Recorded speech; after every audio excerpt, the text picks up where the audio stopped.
দেখুন, এমনটা করবেন না, আমাকে নষ্ট করবেন না, তাহলে আমি সমাজে কারোর সামনে মুখ দেখাতে পারবো না। আমিও সেটাই চাই, আপনি যাতে সমাজে একটা ধর্ষিতা মেয়ে হয়ে বেঁচে থাকেন। এটা করে আপনি কি পাবেন? এতই যদি ইচ্ছে হয় পতিতালয়ে যান। আমাদের মতো নিরীহ মেয়েদের জীবনটা এভাবে কেন নষ্ট করে দেন?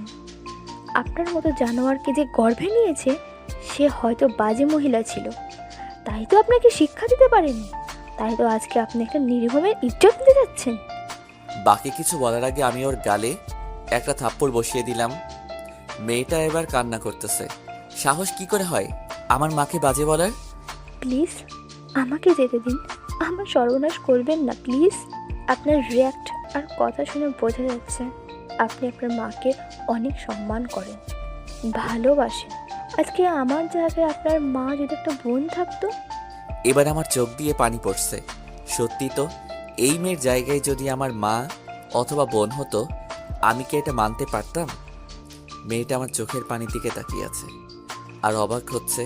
হয়তো আমার চোখে পানি দেখে, হয়তো ভাবতেছে একটা ছেলে একটা মেয়ের ইমোশনাল কথা শুনে তার ভিতরে থাকা জানোয়ারটা এত সহজে নিস্তেজ হয়ে যাবে তা হয়তো ভাবতে পারেনি। হয়তো মেয়েটা ভেবে নিয়েছে আমি তাকে ছেড়ে দিব, কিন্তু আমি তো তাকে ছাড়বো না। মেয়েটা এবার করুণ সুরে বলল, আপনার চোখের পানি বলছে আপনি সব বাজে কাজ করবেন না, আমাকে ছেড়ে দিন প্লিজ। আমি আমার চোখের পানি মুছে বললাম, আপনার ধারণা একদম ভুল। আমি একদমই ভালো না, আর আমি আমার ডিসিশন পাল্টাবো না। আচ্ছা, আপনার কি আমার বাবার সাথে কোনো সমস্যা আছে? আমি আব্বুকে বলবো আপনার সমস্যা থাকলে তার সমাধান করে দিতে, তাও আমাকে ছেড়ে দিন। আপনার বাবা কোনোদিনও পারবে না সমাধান করে দিতে। তাহলে এটাই সত্যি, আপনার আর আমার আব্বুর মধ্যে থাকা ঝামেলার জন্য আমাকে নষ্ট করতে চাইছেন? আমি চুপ করে বসে আছি। আপনি তো পুরুষ না, একটা কাহা পুরুষ, একটা নিরীহ মেয়েকে কিডন্যাপ করেছেন। আমি এবার আমার আম্মুকে ডাকলাম, তারপর বললাম, আম্মু, এই মেয়ের মুখে টেপ লাগাও। মেয়েটা অবাক প্লাস ভয় দুইটাই হলো, কারণ আমার সাথে আমার মা জড়িত আছে। এটা শুনে অবাক হলো, একটা মা তার ছেলেকে হেল্প করতেছে একটা মেয়েকে নষ্ট করার জন্য, তাই হয়তো অবাক হচ্ছে আর ভয় পাইছে, হয়তো মুখে টেপ লাগানোর কথা বলাতে। আমি আম্মুকে বললাম, খেয়াল রেখো আম্মু, এই মেয়ে যেন পালাতে না পারে, আর আব্বু বাজার করে নিয়ে আসলে রান্না করে রেখো, রাতে এসে একসাথে খাবো। মেয়েটা আমাদের মা ছেলের কথা শুনে অবাক হচ্ছে, কিন্তু কিছু বলতে পারতেছে না, কারণ মুখে টেপ লাগানো। অতঃপর আমি বেরিয়ে পড়লাম। ও, আপনাদের তো এই মেয়ের পরিচয়টা দেওয়া হয়নি। এই মেয়ে হচ্ছে আমাদের এখানকার এসআই স্যারের একমাত্র মেয়ে, নাম মিম। কিডন্যাপ কেন করেছি তা এখন বলা যাবে না, গল্পের সাথে থাকলে বুঝে যাবেন। অতঃপর আমি বেরিয়ে গেলাম। বাহিরে কিছু কাজ ছিল, ওটা শেষ করে রাতে বাসায় ফিরলাম। বাসায় এসে ফ্রেশ হয়ে আম্মুকে খাবার দিতে বললাম। খাবার বাড়া হলে আম্মু আমাকে আর আব্বুকে ডাকলো। খাবার খেতে বসে আমি আম্মুকে জিজ্ঞাসা করলাম ওই মেয়েকে খাবার খাওয়ানো হয়েছে কিনা। আম্মু বলল না। আমি বললাম আচ্ছা যাও, ওই মেয়েকে নিয়ে আসো। অতঃপর মা চলে গেল ওই মেয়েকে আনতে। 2 মিনিট পর মায়ের শব্দ পেলাম। একটা মানুষ পড়ে গেলে সাধারণত যেমন শব্দ করে তেমন শব্দ আসলো। আমি আর আব্বু খাবার রেখে তাড়াতাড়ি ওই রুমে গেলাম। গিয়ে দেখি মা নিচে পড়ে আছে আর মেয়েটা দাঁড়িয়ে আছে, মিমের মুখে টেপ লাগানো আর 2 হাতের কবজি অবধি বাঁধা। মাকে পড়ে থাকতে দেখে আমার বুঝতে বাকি রইল না যে এই মেয়ে মাকে নিজের শরীর দিয়ে ধাক্কা দিয়ে ফেলে দিয়েছে। মাকে পড়ে থাকতে দেখে আমার মাথায় রক্ত উঠে গেল। আমি কখনো মেয়েদের গায়ে হাত তুলিনি, তবে আজকে আর সেটা পারলাম না। আমি উঠে রেগে মিমের কাছে গিয়ে ইচ্ছে মতন এলো পাথারি চর থাপ্পড় দেওয়া শুরু করলাম। টাল সামলাতে না পেরে মিম নিচে পড়ে গেল। আব্বু আম্মু দ্রুত আমাকে এসে আটকালো। আব্বু আমাকে জোরে একটা থাপ্পড় দিয়ে বলল, তুই একটা মেয়ের গায়ে হাত তুলছিস? ওই মেয়ে তোমাকে ধাক্কা দিয়েছে কেন? আমি ওই মেয়েকে মেরে ফেলবো। আমাকে আর একটা থাপ্পড় দিয়ে বলল, ও একটা মেয়ে, ওর গায়ে হাত তুলে তুই অন্যায় করেছিস, সরি বল। আমি পারবো না, এই মেয়ে তোমাকে ধাক্কা দিয়েছে। আমি বলছি সরি বলতে। আমি সরি বলে সেখান থেকে রেগে বাহির হয়ে চলে আসলাম। এদিকে মিম বসে বসে তার 2 চোখের পানি ঝরাচ্ছে। আসলে আব্বু আম্মু আটকানোর আগে আমি অনেকগুলো চড় থাপ্পড় দিয়ে দিছি। সে কান্না করছে ঠিকই, কিন্তু মুখ দিয়ে শব্দ বাহির করতে পারতেছে না, কারণ তার মুখে টেপ লাগানো। অন্যদিকে মা এবং আমার কথোপকথন শুনে এটা ভাবছে এই মা তার সন্তানকে সুশিক্ষা দিয়েছে, সেটা তাদের কথোপকথন শুনে বোঝা যাচ্ছে। আর তাদের ব্যবহার দেখে মনে হচ্ছে তারা খারাপ না। তাহলে তাদের সামনে তাদের ছেলে একটা মেয়েকে কিডন্যাপ করে এনে বলতেছে তার ইজ্জত নিবে, তাহলে তারা এটার প্রতিবাদ কেন করছে না? আসলে মিম কিছু বুঝতে পারতেছে না। মায়ের কথায় মিমের হুঁশ ফিরল। চলো মা, রাতের খাবার খাবে। মা মিমকে তুলতে তুলতে বলল। মিম মায়ের দিকে অবাক হয়ে চেয়ে আছে। কি হলো, চলো। আর আমার ছেলে রাগের মাথায় তোমার গায়ে হাত তুলে ফেলেছে। ওর হয়ে আমি তোমার কাছে ক্ষমা চাচ্ছি। আমি তো তোমার মায়ের বয়সী, ক্ষমা করে দাও ওকে। হাতের বাঁধন খুলতে হবে না। কেন? হাতের বাঁধন খুললে পরে আবার হাত দিয়ে আক্রমণ করতে পারে, তাই হাতের বাঁধন খোলা লাগবে না। তাহলে মেয়েটা কিভাবে খাবে? কেন, মুখ দিয়ে খাবে? খাবে তো মুখ দিয়েই, কিন্তু হাত দিয়ে না তুলে মুখ দিয়ে খাবে কি করে? সেটা আমি কি জানি। মিম মেয়েটা আমার কথা শুনে আমার দিকে রাগী লোক নিয়ে তাকিয়ে আছে, তবে ভয়ে হয়তো কিছুই বলতে পারতেছে না। মা একটা প্লেটে ভাত নিয়ে মাখা শুরু করলো, তারপর মিমের মুখের সামনে নিয়ে বলল, হা করো মা, আমি তো তোমার মায়ের মতন। মায়ের হাতে খেতে কোনো সমস্যা নেই, আর তোমার হাতের বাঁধন খুললে এই পাগল আবার রেগে যাবে। তাই না হয় এই 7 দিন তুমি আমার হাতেই খাবার খেলে। মিম কিছু না বলে চুপচাপ খেয়ে নিল। অতপর খাওয়া শেষ হতেই মা বলল, যা তুই আর তোর আব্বু একসাথে ঘুমা, আমি আর মিম একসাথে ঘুমাবো।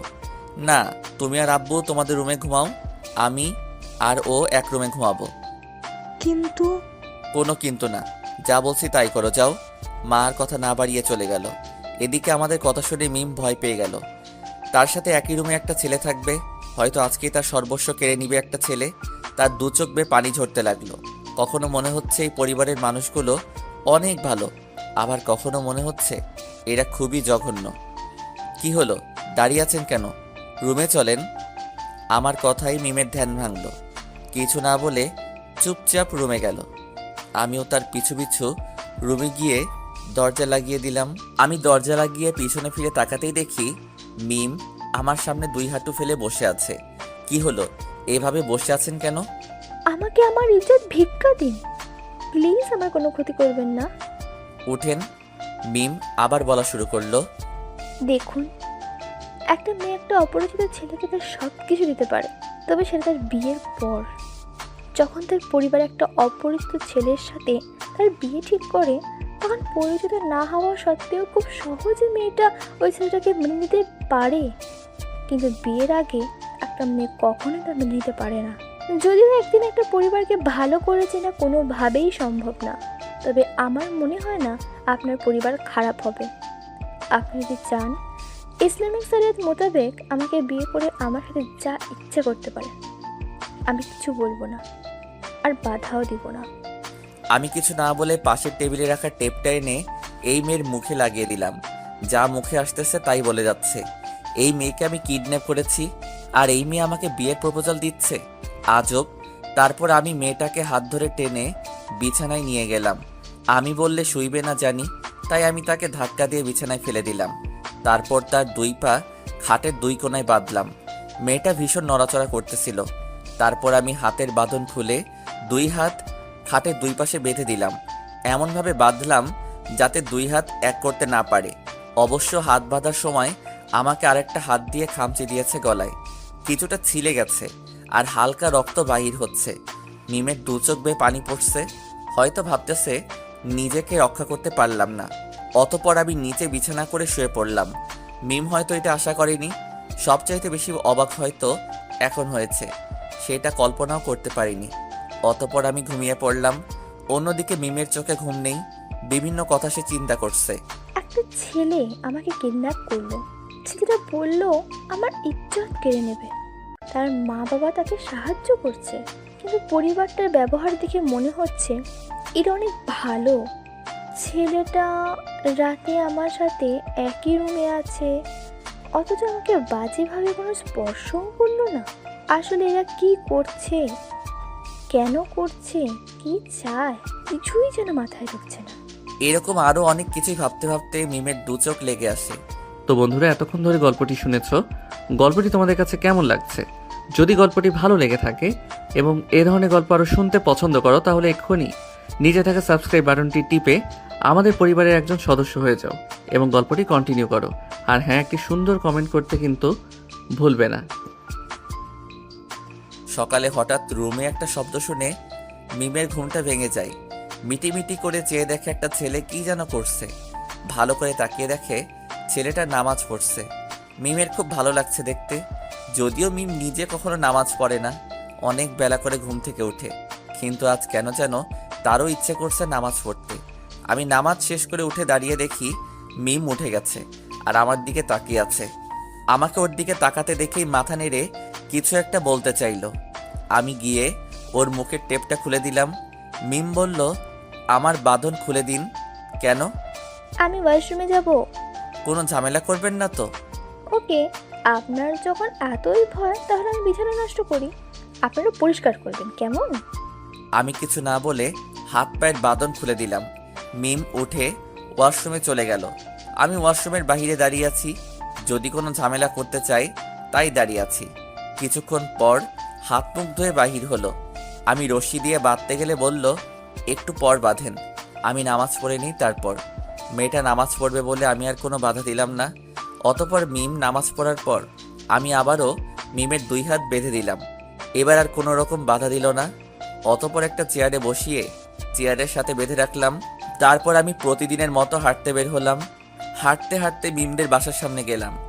দেখলাম বাসায় অনেক পুলিশ। আমি মনে মনে শান্তি পেলাম আর একটা মুচকি হাসি দিয়ে সেখান থেকে জগিং করতে করতে বাসায় ফিরে আসলাম। বাসায় এসে ফ্রেশ হয়ে নাস্তা করতে বসলাম। মা মিমকে আনতে যেতে নিলে আমি বললাম আমি যাচ্ছি, কারণ কালকের মতন আজকেও যদি একই কাজ করে। তারপর আমি গিয়ে মিমকে নিয়ে আসলাম। হাতের বাঁধন খুলিনি। আমি মাকে বললাম, তুমি খাইয়ে দাও, হাতের বাঁধন খুলতে হবে না। অতপর আমরা খাবার খাচ্ছি। এর মাঝে আব্বু বলল, কি রে, তোর গলায় ওটা কিসের দাগ? আমি সাধারণভাবেই খাবার খেতে খেতে বললাম, আব্বু, গতকাল রাতে এই মেয়েটা খামচি দিয়ে এমন অবস্থা করেছে। আমার কথা শুনে আব্বু আম্মু দুজন রেগে গেলেন, তবে ওই মেয়ের উপর রাগেনি, রেগেছে আমার উপর। ও, খামচি দিয়েছে মানে? এই মেয়ে গতকাল রাতে খামচি দিয়েছে। কিছু না বুঝে সহজভাবে উত্তরটা দিলাম। মা মিমকে খাওয়ানো রেখে উঠে এসে এঁটো হাতে সোজা আমার গালে একটা চড় বসিয়ে দিল। আমার সম্পূর্ণ গালে এঁটো খাবার লেগে আছে। আমি মাকে বললাম, আমাকে থাপ্পড় কেন মারলে আম্মু? ছি, তুই এতটা খারাপ হয়ে যাবি তা কখনো কল্পনাও করিনি। একটা অসহায় মেয়েকে একা ঘরে পেয়ে তুই আমার বলতেও ঘৃণা করছে। মা কি বোঝাতে চাইছে তা আর আমার বুঝতে বাকি নেই। আমি মাকে বললাম, শোনো আম্মু, তোমার ছেলে এমন কোনো কাজ করবে না যাতে তোমাদের মাথা নিচু হয়ে যায়। এই কথা বলে অর্ধ খাবারে পানি ঢেলে উঠে চলে আসছিলাম। তখনই মিম পিছন থেকে বলল, শুনেন, আন্টিও তো আপনাকে না বুঝে গায়ে হাত তুলেছে, তাই বলে কি খাবারের সাথে রাগ দেখাবেন? এটা কিন্তু মোটেও ঠিক না, খাবারের সাথে রাগ দেখাতে নেই। আমি পিছনে ফিরে রাগি একটা লুক নিয়ে মিমের দিকে তাকালাম। মিম আমার রাগি লুক দেখে ভয়ে মাথা নিচু করে ফেললো। আমি কিছু না বলে আবার হাঁটা শুরু করলাম। তারপর বাহিরে চলে আসলাম। অন্যদিকে রাতে কি হয়েছে তা ওই মেয়ে মায়ের কাছে বলল। মা মিমের মুখে শুনে আমাকে বেশ কয়েকবার কল দিল, কিন্তু কোনো লাভ হলো না, কারণ আমি মোবাইল বন্ধ করে রেখেছি। অতপর সারাদিন এদিক ওদিক ঘোরাঘুরি করে রাতে বাসায় ফিরলাম। আমি বাসায় যেতেই মা জিজ্ঞাসা করলো, সারাদিন কোথায় ছিলি? বাহিরে। বুঝলাম, তবে মোবাইল বন্ধ ছিল কেন? হয়তো চার্জ ছিল না। মিথ্যা বললাম, ইচ্ছে করে বন্ধ করে রাখছি, কারণ জানি মা কল দিবে তাই। মা ও বুঝতে পারছে আমি মিথ্যা বলছি, কিন্তু মা ওসব নিয়ে আর কথা বাড়ালো না। বলল, খেতে আয়, খাবার দিচ্ছি। বাহির থেকে খেয়ে আসছি, এটাও মিথ্যা বললাম। মা কিছু না বলে চলে গেল। একটু পর খাবারের প্লেট নিয়ে আমার কাছে এলো। খাবার মেখে আমার মুখের সামনে তুলে বলল, খা কর। আমি বললাম তো আমি খেয়ে এসেছি, ক্ষুধা নেই আমার। আমিও কিন্তু সকাল থেকে এখনো মুখে কিছু তুলিনি। আমি আর কিছু না বলে খাবার খাওয়া শুরু করলাম। আসলে আমি পরিবারের সবার ছোট তো, তাই মা আমাকে এখনো প্রায়ই তার নিজের হাতে খাইয়ে দেয়। অতপর খাবার খাওয়া শেষ হলে মা চলে যাচ্ছিল। আমি মাকে পেছন থেকে ডেকে বললাম, আম্মু তুমিও খেয়ে নাও। মা বলল, তোর আব্বু অফিস থেকে আসুক, তারপরে একসাথে খাবো। আমি আর কিছু বললাম না, কারণ আমি জানি আমি যতই বলি কাজ হবে না। কারণ আব্বুকে রেখে মা খাবার খাবে না, তাই কথা বাড়িয়ে লাভ নেই। অতপর আমি মিমের রুমে গিয়ে দেখি সব কিছু ঠিকঠাক আছে। মিমকে একটা চেয়ারে বেঁধে রাখা হয়েছে। আমি গিয়ে বিছানায় শুয়ে পড়লাম। শরীরটা খুব ক্লান্ত লাগতেছে। আসলে সারাদিন এদিক ওদিক ঘোরাঘুরি করছি তো, তাই শুয়ে পড়তেই কখন যে ঘুমিয়ে গেছি তা মনে নেই। ঘুম ভাঙছে ফজরের আজানের শব্দে। চোখ মেলে তাকিয়ে দেখি আব্বু আমার পাশে শুয়ে আছে। আমি উঠে ওয়াশরুমে গেলাম। হঠাৎ মনে পড়লো আমার পাশে আব্বু। তাহলে মিম কোথায়?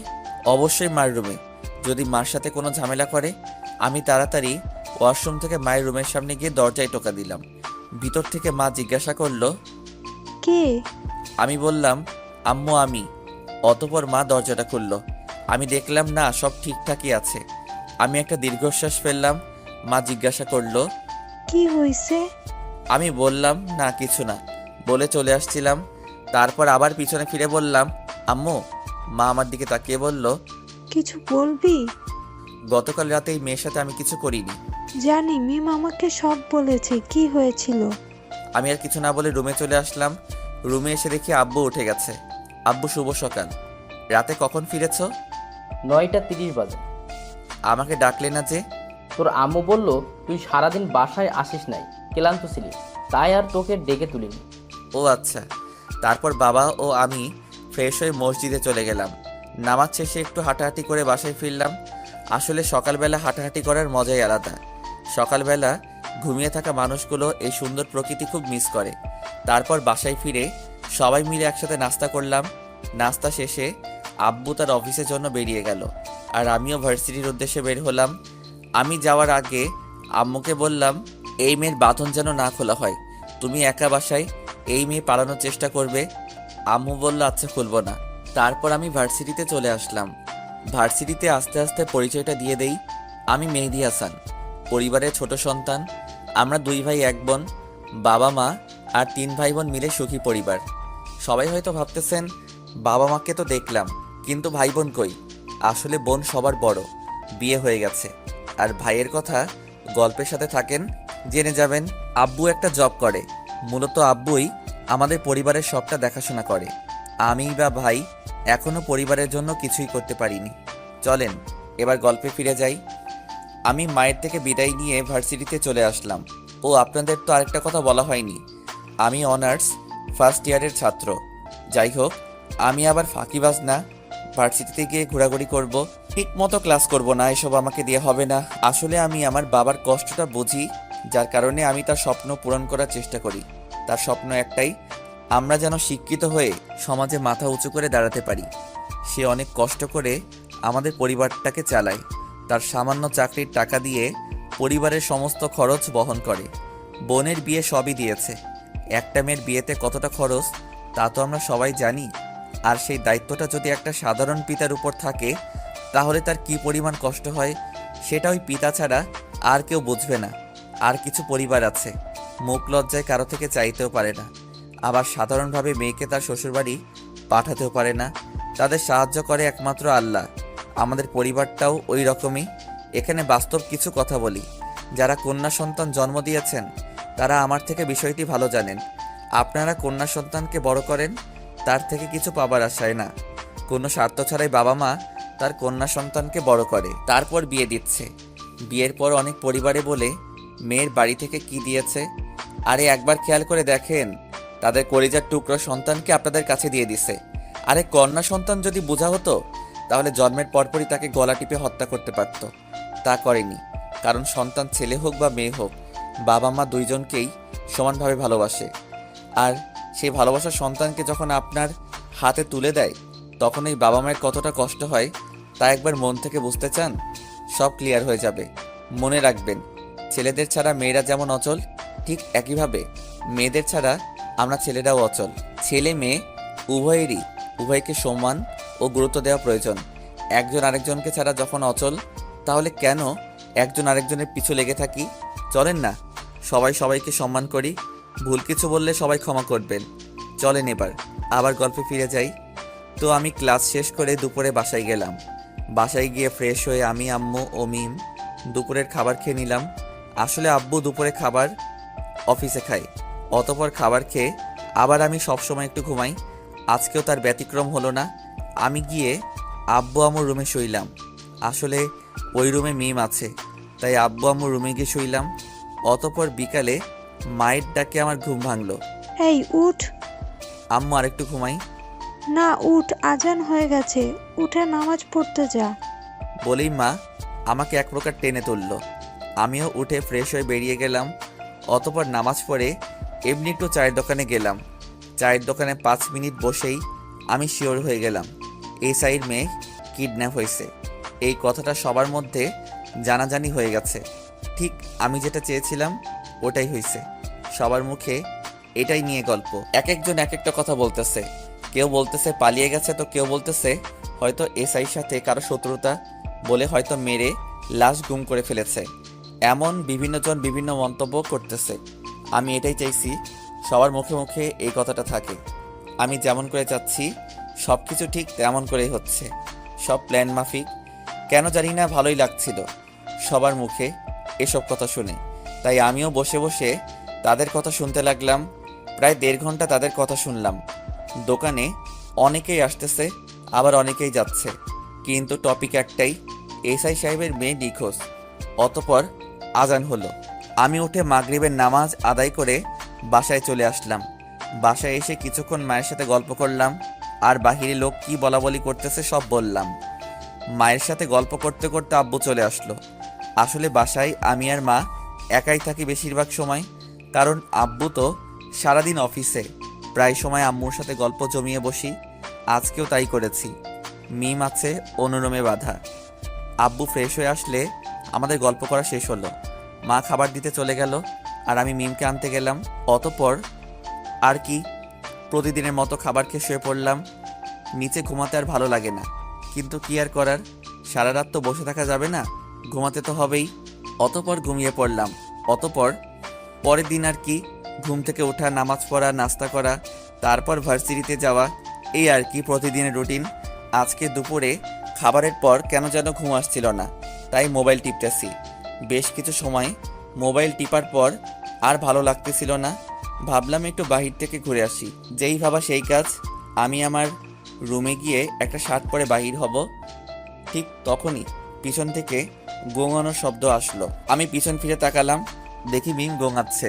আমি জিজ্ঞেস করলাম কিছু বলবেন? মাথা নাড়িয়ে হ্যাঁ সম্মতি জানালো। আমি বললাম বলেন কি বলবেন। মিম আবার সেই করে যাচ্ছে, চোখ দুটো মুখের দিকে ইশারা করে। ও, আমি বুঝতে পারছি, আসলে আমি বোকা। মুখের টেপ না খুলে তাকে কথা বলতে বলতেছি, কি আর করার। গিয়ে টেপ খুলে দিলাম। টেপ খুলতেই আপনার মাথায় কি গোবর নাকি? মুখে টেপ লাগিয়ে প্রশ্ন করেই যাচ্ছেন। বলে একটা লম্বা শ্বাস নিল। আমি তো এই মেয়ের সাহস দেখে অবাক। আমি একটা ধমক দিলাম। আমার ধমক শুনে একটু ভয় পেল। এসব ফালতু কথা বাদ দিয়ে বলেন কি বলবেন। আসলে আপনি কোথায় যাচ্ছেন? মানে আমি কোথায় যাচ্ছি সেটাও কি আপনাকে বলতে হবে? আপনি রেগে যাচ্ছেন কেন? আজব, আপনি এমনভাবে কথা বলতেছেন মনে হচ্ছে আমি আপনার হাজবেন্ড। না মানে আসলে না আসলে কি বলেন? না মানে আসলে আবার সেই না মানে আসলে, এসব না বলে সরাসরি বলেন কি বলবেন। আসলে আপনারা আমাকে আজ 4 দিন হলো কিডন্যাপ করেছেন। আপনাদের ব্যবহার দেখে মনে হচ্ছে না আপনারা আমার কোনো ক্ষতি করবেন। এসব কথা বলার জন্য আপনি আমাকে থামিয়েছেন? শুনেন, সময় মতন সব জানতে পারবেন। না আসলে বলছি না সময় মতন জানতে পারবেন সব। আমি বাহিরে যাব। আপনি কোথায় যাচ্ছেন? আবার সেই একই প্রশ্ন। কোনো প্রেমিকার সাথে দেখা করতে নাকি? না মানে আসলে প্রতিটা ছেলেই তার প্রেমিকার সাথে দেখা করতে গেলে এমন প্রশ্নে বিরক্ত হয়। এসব ফালতু কথা বাদ দিন, আমার প্রেমিকা নেই। ও তাই? তাহলে কোথায় যাচ্ছেন? এই মেয়ের তার ছেঁড়া, না শুনলে বলতেই থাকবে কোথায় যাচ্ছি, তাই বাধ্য হয়ে বলেই দিলাম। এমনি বাসায় ভালো লাগছে না, বোরিং লাগছে, তাই বাহিরে যাচ্ছি। আমারও আপনারও কি? বোরিং লাগছে। তো আমি কি করতে পারি? চাইলে তো অনেক কিছুই করতে পারেন। মানে? না মানে আসলে আপনি চাইলে তো আমার বোরিং লাগাটাও দূর করতে পারেন। আসলে এক জায়গায় 4 দিন যাবত হাত পা বাঁধা অবস্থায় থাকতে থাকতে খুবই বোরিং লাগছে। আজব, আপনাকে আমি কিডন্যাপ করেছি, আর আপনি আমাকে ভয় না পেয়ে আমার সাথে গল্প করতে চাচ্ছেন? তো কি হয়েছে? এই মেয়ের কথাবার্তা শুনে নিজেকে কেমন পাগল পাগল লাগছে। আসলে যেন তার মধ্যে কোনো ভয়ই নেই। দেখুন, আপনার সাথে কথা বললে আমি পাগল হয়ে যাব। কেন, আমার প্রেমে পাগল হয়ে যাবেন নাকি? কি বলেন এসব? দূর, আপনার মুখ খোলা থাকলে উল্টাপাল্টা বকেন। আপনার মুখে টেপ মানানসই বলে যেই টেপ হাতে নিয়েছি। না না প্লিজ, আমি তো মজা করে বলছি। আমি আপনার বিয়াই না যে আমার সাথে ফাইজলামি করবেন। সরি। মনে থাকে যেন। আসলে সত্যি এভাবে সারাদিন থাকতে ভালো লাগে না। আপনি যদি বসে একটু গল্প করতেন ভালো লাগতো। একটু ভেবে বললাম, আচ্ছা ঠিক আছে, তবে একটা শর্ত আছে। কি শর্ত? আমি রাজি। একটু ভয় দেখানোর জন্য বললাম, আমাকে কিস করতে হবে। এক নিমিষেই মুখটা ফ্যাকাশে হয়ে গেল আর মাথা নিচু করে বসে আছে। আমি এবার হাসতে হাসতে বললাম, আরে মজা করে বলছি। মিম এবার একটু গম্ভীর হয়ে বলল, আমি আপনার বিয়াইন না যে আপনি আমার সাথে মজা করবেন। ওকে, তাহলে আর কি করার, আমি বরং যাই, বাহির থেকে মুড ঠিক করে আসি। আপনি বসে থাকেন একা একা। এই না না, আমি তো এমনি মজা করে বলছি, তখনকার কথাটা ফেরত দেওয়ার জন্য। ও আচ্ছা, তবে আমি আপনার সাথে আড্ডা দিতে পারি, কিন্তু সত্যি আমার একটা শর্ত আছে। আচ্ছা বলেন, কি শর্ত আপনার?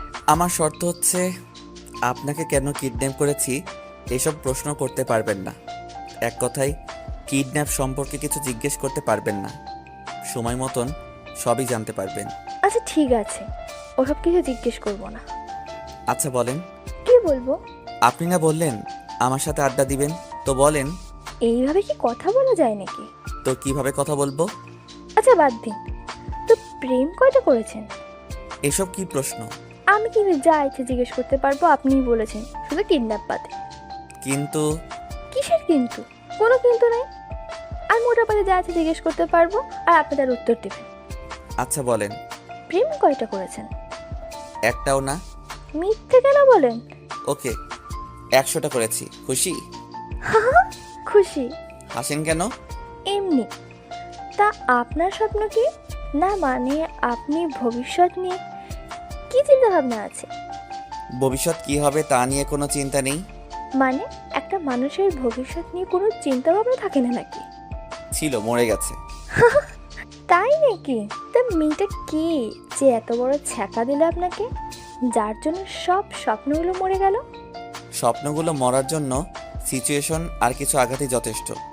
সময় হলে সবই জানতে পারবেন। স্বপ্নগুলো মরার জন্য কারণ যে মেয়েরা হবে এমনটা তো না। সমাজে কিছু প্রভাবশালী মানুষ আছে যারা মধ্যবিত্ত বা নিম্নবিত্ত মানুষগুলোর স্বপ্ন ভেঙে চুরমার করে দেয়।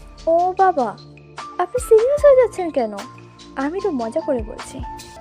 মানুষের ইমোশনাল নিয়ে মজা করাই তো আপনাদের মতন প্রভাবশালী লোকদের কাজ। মানে কি বলতে চান আপনি? আমি যা বলতে চাই সেটা আপনি সময় হলে বুঝতে পারবেন। আচ্ছা, কিসের এত সময়? যখনই জিজ্ঞেস করি তো বলেন সময় হলে জানতে পারবো। আসলে কি এমন জিনিস যে সময় হলে জানতে পারবো? আমার ভালো লাগছে না এসব কথা শুনতে। মনটা নিমিষে খারাপ হয়ে গেল। ভাইয়ার কথা মনে পড়ে গেল। চোখের কোণে পানি চলে আসলো।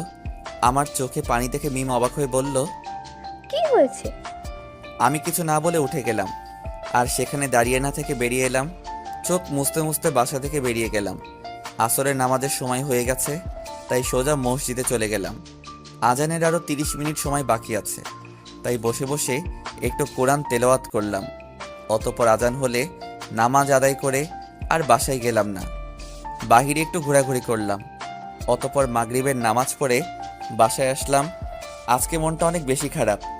ভাইয়ার কথা ভীষণ মনে পড়ছে। আসলে আমাদের সাথে এটা না হলেও পারতো। একটা দুর্ঘটনা শুধু একজনের জীবনই বদলে দেয় না, সমস্ত পরিবার ধ্বংস করে দেয়। আমাদের পরিবারটাও অনেক সুখী ছিল, কিন্তু একটা ঝড় সব শেষ করে দিয়েছে। আমাদের সুখ শান্তি সব কেড়ে নিয়েছে আমাদের ভালো থাকাটা।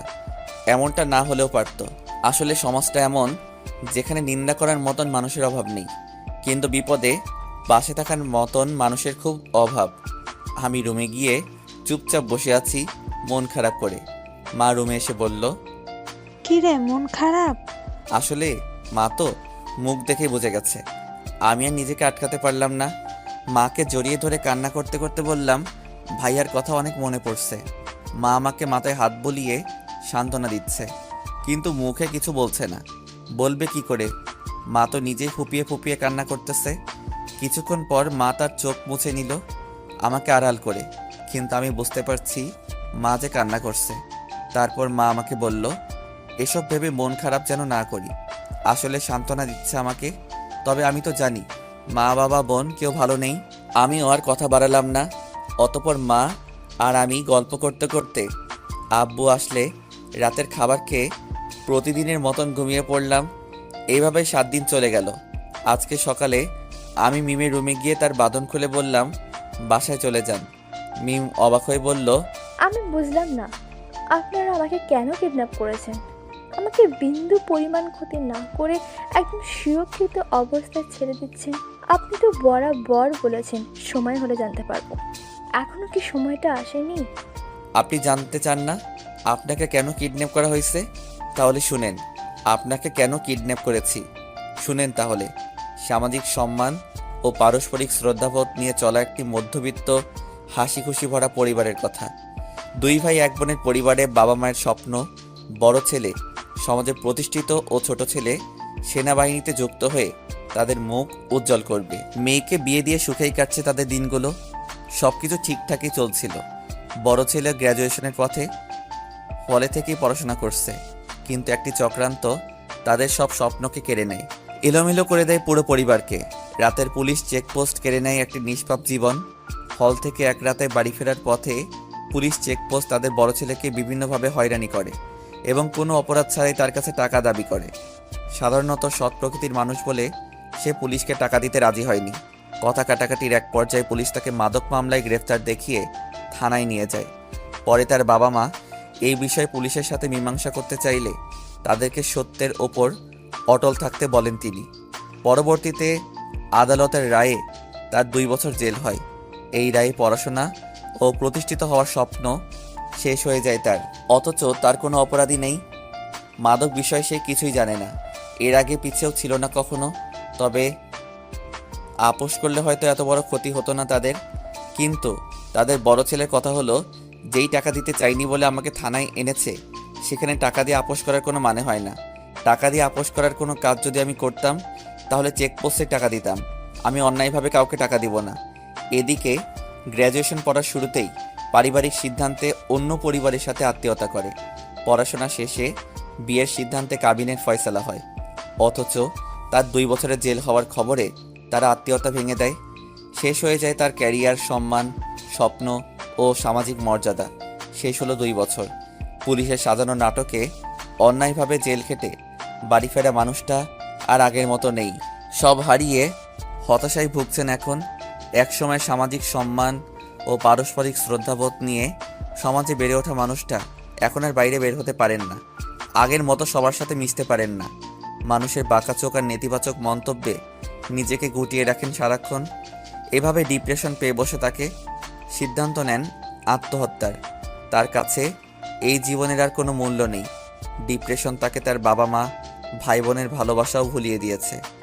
সব ভুলে আত্মহত্যার পথটাই বেছে নিলেন তিনি। এত স্বপ্ন, ভালোবাসা ও সাজানো সংসার ছেড়ে চলে যাওয়া মেনে নিতে পারেননি বাবা মা, ভাই বোন। অন্যায়ভাবে ছেলের জেল ও আত্মহত্যার ঘটনায় তার বাবা ও ছোট ভাই ওই পুলিশ কর্মকর্তাকে শাস্তি দেওয়ার সিদ্ধান্ত নেন। তাই একদিন তার মেয়েকে কিডন্যাপ করে আটকে রাখেন 1 সপ্তাহ। কিছু বুঝতে পারছেন? হ্যাঁ, ওই পরিবারের মানুষগুলো আমরাই। আর সেই পুলিশ অফিসারটা আপনার বাবা। আপনার বাবার জন্য আমার ভাই আত্মহত্যা করেছে। পারবেন আপনার বাবা কোটি টাকার বিনিময়ে আমার ভাইকে ফিরিয়ে দিতে? আপনাকে কিডন্যাপ করেছি অথচ কোনো ক্ষতি করিনি। তাহলে কিডন্যাপের মানে কি তাই ভাবতেছেন তো? তাহলে শুনেন, কিডন্যাপের 7 দিন পর সম্পূর্ণ সুস্থ ও স্বাভাবিক অবস্থায় বাড়ি ফিরে যাবেন ঠিকই, কিন্তু আপনি চাইলেও এখন আর স্বাভাবিক জীবনে ফিরতে পারবেন না। অথচ এই ঘটনায় আপনার কোনো অপরাধ নেই। এটি অসাধু পুলিশ অফিসার, মানে আপনার বাবার কর্মকাণ্ডের শাস্তি আপনাকে সারা জীবন ভোগ করতে হবে। আপনি সমাজকে কোনোভাবে বোঝাতে পারবেন না আপনি সুস্থ ও স্বাভাবিক অবস্থায় বাড়ি ফিরেছেন। সমাজ আপনাকে এখন আর আগের মতো স্বাভাবিকভাবে গ্রহণ করবে না। আপনি হাজারো নথি আর প্রুফ হাজির করালেও সমাজ আপনাকে বাঁকা চোখে দেখবে। কিন্তু এসবের জন্য আপনি কোনোভাবেই দায়ী নন। এই ঘটনা ও ডিপ্রেশন আপনাকে আত্মহত্যার দিকে ঠেলে দিতে পারে। অথচ আত্মহত্যার পর যখন একটি মানুষের জীবন অবসান হবে, তখন সমাজ ও সমাজের মানুষ প্রুভ করার চেষ্টা করবে আপনার কোনো দোষ ছিল না। কিন্তু তাতে আপনার পরিবারের কী লাভ হবে? আপনার পরিবার তো আর আপনাকে ফিরে পাবে না। সমাজের ভুল ভাঙে, কিন্তু অনেক পরে, যখন আপনার নিষ্পাপ জীবন অবসান ঘটবে, যখন আপনাকে আর ফিরিয়ে আনার কোনো সুযোগই থাকে না। আপনি এই আত্মহত্যার মধ্য দিয়ে মুক্তি চান, কিন্তু আপনার বাবা মা, ভাই বোন, আত্মীয় স্বজন মুক্তি পাবে কিভাবে? তাহলে তাদেরও কি আত্মহত্যার মতো একই পথ বেছে নেওয়া উচিত? সমাজ ও সমাজের মানুষের কাছে এই প্রশ্নটি থেকে যায়। আমি আপনার ইজ্জতে একটি ফুলের টোকাও দেইনি, তবে সমাজের চোখে আপনাকে বাজে বানিয়ে দিয়েছি। আজকের পর থেকে সবাই আপনার দিকে অন্যরকমভাবে তাকাবে। আমি ভুল করেছি, আমাকে মাফ করবেন। এটা ছাড়া কোনোভাবে আর আপনার বাবাকে বোঝানো সহজ হবে না। আমার ভাইয়ের মতন যাতে আর কেউ আত্মহত্যা না করে, তাই আমি এটা করছি। আপনার বাবা যেন আর কারো জীবন নষ্ট করতে না পারে, তাই আমি এটা করেছি। আমাকে মাফ করে দিবেন। আপনি কেন মাফ চাচ্ছেন? আমার বাবার হয়ে আমি আপনাদের কাছে মাফ চাচ্ছি। আমি এমনিতে আপনার সাথে অন্যায় করেছি। আজকের পর থেকে আপনি অন্যায় না করেও সবার চোখে অপরাধী। আপনার আত্মীয় থেকে শুরু করে আপন মানুষগুলাও আপনার দিকে বাঁকা চোখে তাকাবে। আপনি হয়তো ডিপ্রেশনেও থাকবেন, তবে আমাকে ওয়াদা করেন আমার ভাইয়ের মতন ভুল ডিসিশন নিয়ে আমাকে আরও বেশি অপরাধী করবেন না। আমি ওয়াদা করছি আমি এমন কিছু করব না। তবে আপনি ওয়াদা করেন আপনি আপনার বাবার স্বপ্ন পূরণ করবেন, আপনি সেনাবাহিনী হবেন। আমার উপরই তো সব কিছু না, তবে আমি চেষ্টা করব। তারপর মিমকে বিদায় দিলাম। মিম স্বাভাবিকভাবে বাসায় গেল। মিমকে দেখে তার সমস্ত পরিবারই অবাক। মিমের মা এসে মিমকে জড়িয়ে ধরে কান্না করে দিল, আর সবাই মিলে একের পর এক প্রশ্ন করেই যাচ্ছে। কিন্তু মিম কাউকে কিছু না বলে তার আম্মুকে বলল, আম্মু আমি রুমে যাব। মিমের আম্মুও কাউকে কিছু বলতে না দিয়ে মিমকে রুমে নিয়ে গেল। আজ 7 দিন হলো মিম বাসায় আসছে। এর মধ্যে তার অনেক আত্মীয় স্বজন সবাই তার বাসায় এসেছে। সবার একটাই প্রশ্ন, কি হয়েছিল, কোথায় ছিলি? কিন্তু মিম একটা কথাও বলেনি। একদিন বাসা থেকে বাহির হয়েছিল, আশেপাশে সবাই কেমন করে যেন তাকিয়েছিল তার দিকে। মিম বিষয়টা বুঝতে পারে তার আপন মানুষগুলো তাকে নিয়ে কী ভাবতেছে। এতে মিমের একটু মাথা ব্যথা নেই, কারণ সে তো জানে এটাই হবে। আজ বাড়িতে কেউ নেই তার বাবা মা ছাড়া। মিম তার বাবা মাকে আজ 7 দিন পর ডাকলো। মিমের আব্বু মিমের পাশে বলল, কি হয়েছে মামুনি? আমাকে একটা ছেলে কিডন্যাপ করেছিল, আমি ওই ছেলেটাকে চিনি। কে ওই ছেলে? নাম বলো আমাকে। তুমি ভয় পেও না মামুনি, আমি ওই ছেলেকে দেখে নিব। সে যত ভয়ানক হোক, তুমি আমাকে তার ঠিকানা ও নামটা বলো। সে খুবই সাধারণ একটা ছেলে। তুমি কি ওই ছেলেকে আগে থেকে চিনতে? একবার নাম বলো। কিছুটা উত্তেজিত হয়ে বলল, না, আমি তাকে আগে চিনতাম না, তবে এখন খুব ভালো করে চিনি। তোমার জন্য ওই ছেলেটা আমাকে কিডন্যাপ করেছে। তুমি ওই ছেলের নাম বলো। তাহলে শুনো। অতঃপর মিম সমস্ত কিছু তার বাবাকে বলল। মিমের বাবা শুনে অনেক রেগে গেল। তার মেয়েকে সমাজের সামনে ছোট করে দিয়েছে। মিমের বাবা বেরিয়ে যেতে নিলে মিম তার সামনে গিয়ে দাঁড়ালো। বাবা, অনেক টাকা কামিয়েছো, এবার নিজের ভুলটা দেখো। এমন কয়টা পরিবারের মুখে হাসি কেড়ে নিয়েছো, তার হিসাব কি তুমি দিতে পারবে? এখন রাগের মাথায় কিছু না করে নিজে একবার ভাবো। তারা চাইলে আমার সাথে খারাপ কিছু করতে পারতো, কিন্তু তারা ওটা করেনি। আমাকে বুঝতে চেয়েছে এসব টাকা পয়সা সব আমার জন্য, তো আমার সব চাই না বাবা। মিম কথাগুলো বলে কান্না করতে করতে ফ্লোরে বসে পড়ল। মিমের বাবাও স্তব্ধ হয়ে আছে। আজকে সে তার মেয়ের চোখের অপরাধী। সত্যি তো তাই, মেয়ে তো ভুল কিছু বলেনি। সে তো তার সন্তানকে সুশিক্ষা দিতে চেয়েছে, কিন্তু সে নিজে কি করছে তার বিবেক নাড়া দিল। সেও মেয়ের সামনে হাঁটু গেড়ে বসে পড়ল অপরাধী কণ্ঠে। আমাকে ওনাদের কাছে নিয়ে যাবা? আমি ওনাদের কাছে ক্ষমা চাইবো। ক্ষমা করতে না চাইলে পায়ে ধরে ক্ষমা চাইবো। নিয়ে যাও। পরের দিন খুব সকালে মিম তার বাবা মাকে নিয়ে আমাদের বাসায় এলো, কারণ মিম জানে আব্বু অফিসে চলে যাবে আর আমি ভার্সিটিতে, তাই সকালে এসেছে। মিম এসে আম্মুকে জড়িয়ে ধরে বলল, কেমন আছেন আন্টি? ভালো। মিম আব্বু ও আমার কথা জিজ্ঞেস করলো। আম্মু বলল, বাহিরে আছি। তারপর তার বাবা মার সাথে পরিচয় করিয়ে দিল। আমি আর আব্বু একসাথে বাসায় আসলাম। বাসায় এসে মিমের আব্বুকে দেখতে পেলাম। আমরা ওনাকে চিনতে পারলেও উনি আমাদের চিনে নাই। মিম আমাদের সাথে পরিচয় করিয়ে দিল। মিমের বাবা বসা থেকে উঠে এসে আমার বাবার হাত ধরে বলল, ভাই আমি যেটা করেছি তার মাপ পাওয়া অসম্ভব, তাও বলবো আমাকে মাফ করে দিবেন। মিম আমাকে সব বলেছে। দেখেন, আপনি যা করছেন সেটা আপনার কাছে সামান্য একটা ভুল হতে পারে, কিন্তু এই সামান্য ভুলটা আমাদের এই সুখী পরিবারের সমস্ত সুখ কেড়ে নিয়েছে। সময়ের সাথে সাথে জীবন চলতে থাকবে, তবে ছেলে হারানোর ব্যথাটা থেকে যাবে। আপনি শুধু আমাদের না, এমন অনেক পরিবারের সমস্ত সুখ কেড়ে নিয়েছেন। আপনার এই সামান্য ভুলে অনেক সাধারণ মানুষ আজ বিপদগামী। কেউ হয়তো আজ সন্ত্রাসী, কেউ হয়তো ড্রাগ নিচ্ছে, কেউ হয়তো ডিপ্রেশনে ভুগে আত্মহত্যা করছে, অনেকের স্বপ্ন আজ হয়তো মাটি চাপা দিয়ে দিচ্ছে। আপনি আপনার ভুল বুঝতে পারছেন, তাই আমার কাছে ছুটে এসেছেন। আমি যেই অবস্থানে আছি সেখান থেকে আমি একটা অন্যায়ের প্রতিবাদ করতে পারবো। আপনি যেখানে আছেন সেখান থেকে আপনি 10টা অন্যায়ের প্রতিবাদ করতে পারবেন। যা হয়ে গেছে তা কোনোদিন আর পূরণ করা সম্ভব না, তবে পরবর্তীতে যাতে আর এমনটা কারোর সাথে না হয়। আমি আমার ভুলগুলো হয়তো ঠিক করতে পারবো না, তবে আমি ওয়াদা করছি আজ থেকে আমার দ্বারা কোনো একটা মানুষ অন্যায় না করে আর অপরাধী হবে না।